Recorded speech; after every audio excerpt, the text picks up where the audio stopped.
The Dolphins and Jonnu Smith, two forces drawn together by production and circumstance, but split apart by the cold math of contract negotiations. He broke the tight end record in franchise history. That happened. Everyone saw it. And yet, no new deal. No long-term security.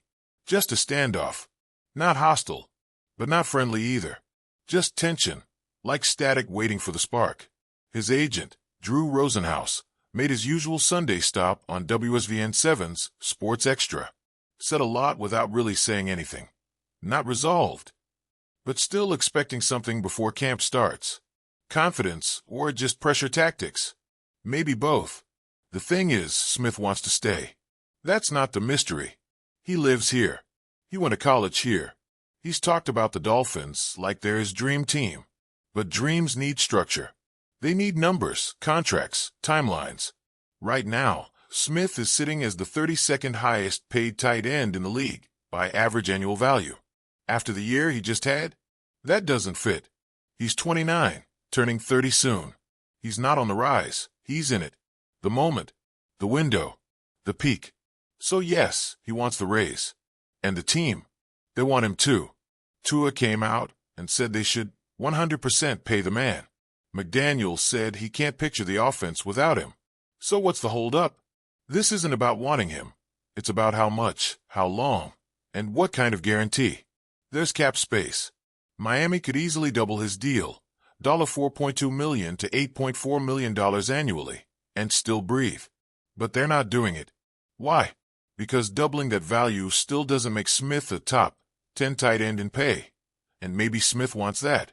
Or maybe he wants years, security, stability. Whatever it is, Miami hasn't matched it. What do the Dolphins really want? 1 year. That seems to be the unspoken compromise. One big, solid, non-guaranteed year, and we'll see after that. But for a player with a season like that under his belt, and the clock ticking on his prime, it's not easy to swallow. Smith is likely angling for a 2-year deal, something with enough guaranteed money that says, "We believe in you." Not just, "We need you right now." And while both sides say the right things publicly, the silence between them says more. Smith skipped minicamp. No drama, but no presence either. No deal. And the Dolphins? Still praising him.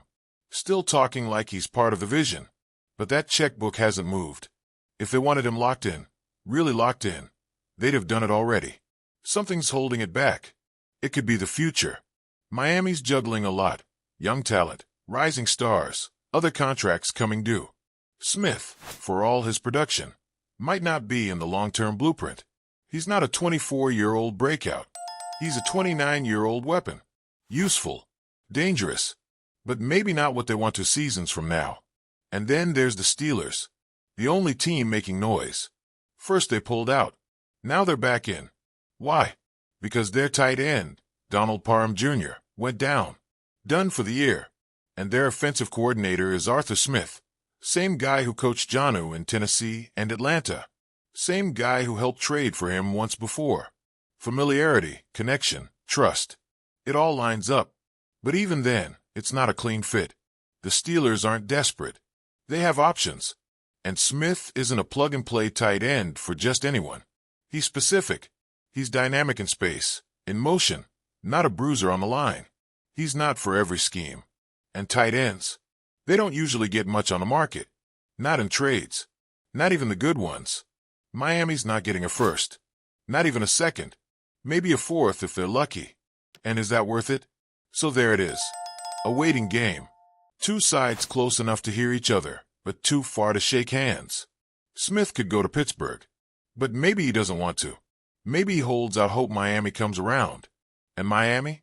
They're probably calculating risk, seeing how long they can wait before this becomes a problem. And what if they wait too long? What if camp starts and Smith still isn't there? Does it rattle Tua? Change the chemistry? Does McDaniel start tweaking the offense? Or does someone blink before then? Throw a number on the table that actually makes something happen? This isn't about stats anymore. We know what Smith can do. The locker room knows. The coaches know. He's not trying to prove anything. He already did. Now it's about value. Not just in dollars. In commitment. In vision. In respect. How much are the Dolphins willing to give? How much is Smith willing to accept? And what happens if neither budges?